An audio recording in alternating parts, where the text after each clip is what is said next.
তিন নম্বর হলো মনের কোরবানি।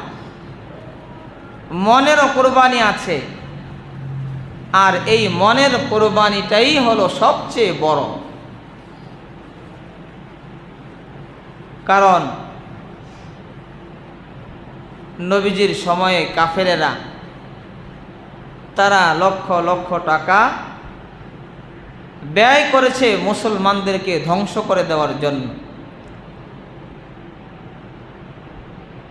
মুসলমানদেরকে মিটিয়ে দেওয়ার জন্য, ইসলামকে মিটিয়ে দেওয়ার জন্য লক্ষ লক্ষ টাকা ব্যয় করেছে। তারপরেও তাদের মনের যে চেতনা, কুফর শিরিককে ধরে রাখা, কুফর শিরিককে বিজয়ী করা, এই মনের যেই চেতনা, এই চেতনাকে তারা নিঃশেষ হয়ে যেতে দিতে চায় না।